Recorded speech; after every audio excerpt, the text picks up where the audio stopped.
Hey guys, Mo Trapper. So I wanted to talk about the PCS Outdoors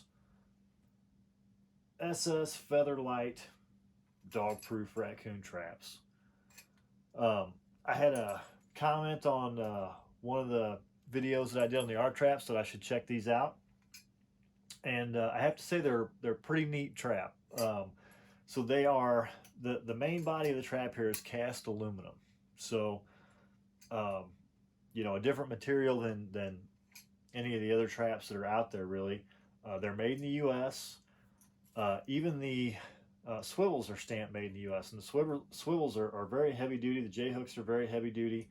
Um, really good looking chain, and the dog is very thick. It's a nice piece. I mean, I'm impressed with everything about this trap as far as the build quality, the materials quality, and it is again, it's cast aluminum, so it's light.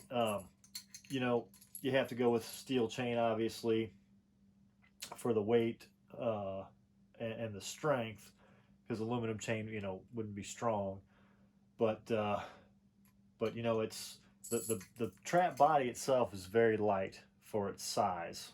Once you add the chain and stuff, it gets quite a bit heavier. I would actually say that I haven't actually done this, but I would bet that if you took the chain and the swivels off, and you took the dog and the spring, everything but the aluminum body of the trap itself, the other parts they probably weigh as much as the body itself, because the body itself is very light. So it's got the J hook through a hole here in the bottom, and that's how your chain is attached. So it's kind of nice up high out of the way. It's got a nice spike to drive into the ground.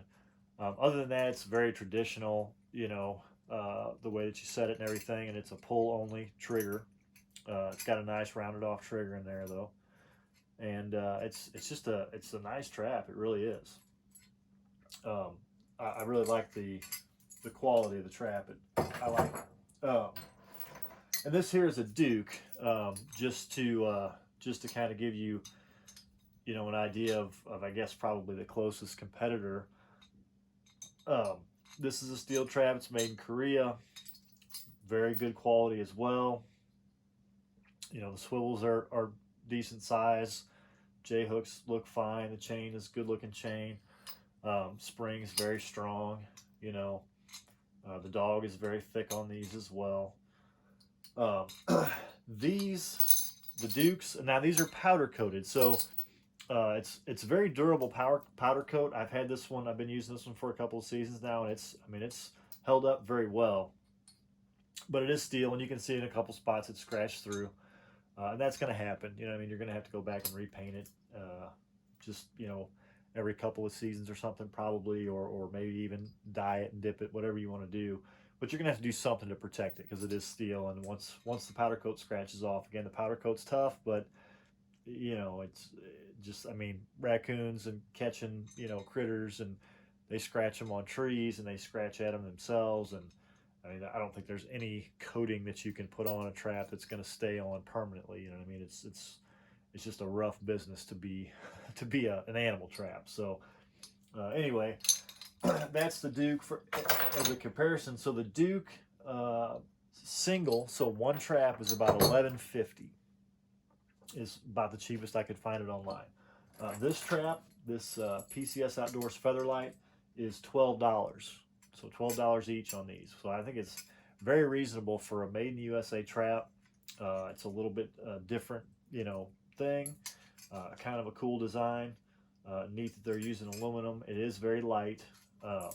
Now that being said, it is very light. The body of the trap itself is light.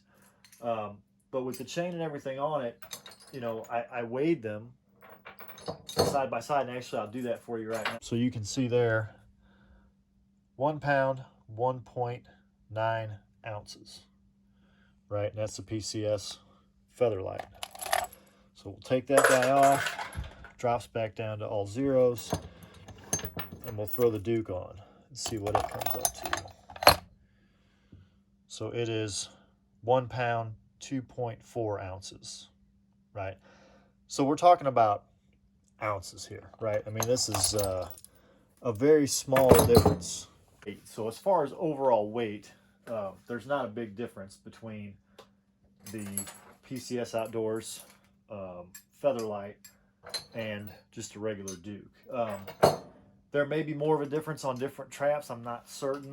You know, I've always been interested. I keep looking at coon daggers. I'd like to buy some of those to check them out. I think they're a neat design, a neat idea. I know the guys that use them pretty much swear by them, but I don't own any, so I don't have one to put on the scale and compare. But you know, for a made in the USA trap for 12 bucks a piece is a pretty good deal. I don't know that Featherlight is the direction I would have went on this. You know, and I just showed you that there's not a lot of difference between this and a Duke. You know, this trap is steel. This trap is aluminum. The body is aluminum, and that is very unique. And aluminum is lighter than steel, so I think that's where they were going. But you know, the difference in the two is not enough. Is not dramatic enough. I mean, you know, being lighter is definitely a selling point, but personally, I don't think that's the direction I would have taken it. You know, I probably would have talked up more the you know, no rust. So this aluminum body. Obviously, the steel parts can still rust, but this body will never rust. It can't. It's not a ferrous metal. So you know, that's something that's pretty cool about them too. You'll never have to paint this. You'll never have to do anything to it. You could paint it. You know, I find that a bright, you know, silver, this is just a raw aluminum look, but white, you know, if you're trying to use the trap itself to attract raccoons, it's effective if you paint them white or a bright color. So I think this raw aluminum color will be fine. If you're trying to hide them, you know, if you're concerned about trap theft or something like that, you could paint these a dark color, you know, like a dark brown or something like the Dukes are painted. Um, but even if the paint scratches off of this trap, it's never going to rust, right? The body of the trap itself is never going to rust. Now the chain will rust, and like I said, the steel parts will rust, but the trap itself will never rust. So I think that, you know, maybe I would have gone more in that direction to try to differentiate them as far as the name. You know, Featherlight, I don't know, it's not that much lighter. You know what I mean? So it seems like maybe you could have played up some of the other aspects of the aluminum trap. But I think it's a neat idea. You know, I like that it's made in the USA. They look really, really tough, rugged, well made. You know what I mean? The mold, or uh, yeah, the mold that they cast this in looks, you know, very nice. They've smoothed all the rough edges out, and it's just a very good looking trap. Really, really strong spring. So I think it's going to do well for me. I got two of them. I'm going to tag them up and get some cables on them, and we'll use them this fall. And I mean, I have no reason to believe they're not going to do great as far as catching and holding. But anyway, just some more information on the PCS Featherlight dog-proof trap if you're interested in them. I think they're a heck of a deal for 12 bucks for an all made in USA trap. And as far as being Featherlight, they weigh about the same as a Duke, honestly. But they do have some additional, you know, benefits that I think you should consider. So anyway, that's it for now, and thanks for watching.